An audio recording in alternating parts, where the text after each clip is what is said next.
ગુજરાતનો આવાજ।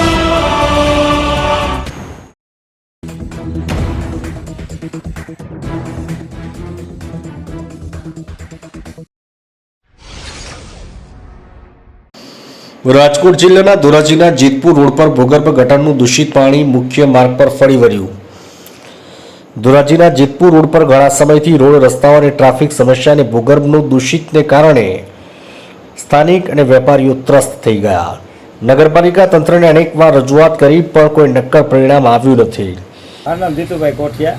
અત્યારે જેતપુર રોડ ઉપર હું ઓટો પાર્ટની દુકાન ધરાવું છું અને આજે જેતપુર રોડ ઉપર આજે સમસ્યા જ છે। જ્યારથી આરસીસી રોડ બન્યો છે ત્યારથી સમસ્યાનો પાર નથી। આ સમસ્યા ફક્ત ભ્રષ્ટાચારને લીધે જ સમસ્યા થાય છે। જે સમસ્યા આજે જોવો તો ગટરનું પાણી રોડ ઉપર નકરું ગટરનું પાણી ચાલ્યું જાય છે, ટ્રાફિકની સમસ્યા છે।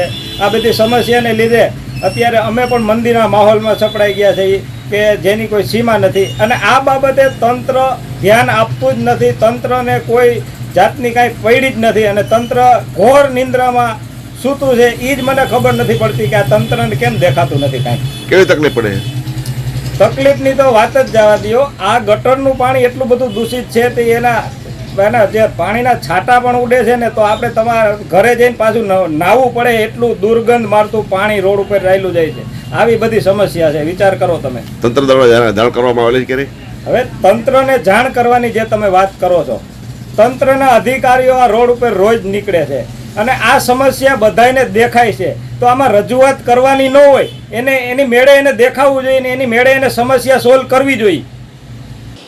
આજરોજ જેતપુર રોડ પર ભૂગર્ભ ગટર ચેમ્બર ઉભરાય જેને કારણે દૂષિત પાણી મુખ્ય રસ્તાઓ પર ફરી વળ્યું। વેપારીઓ અને સ્થાનિક વેપારીઓમાં ત્રાહિમામ મીડિયા સમક્ષ પોતાની વ્યથા વ્યક્ત કરેલ।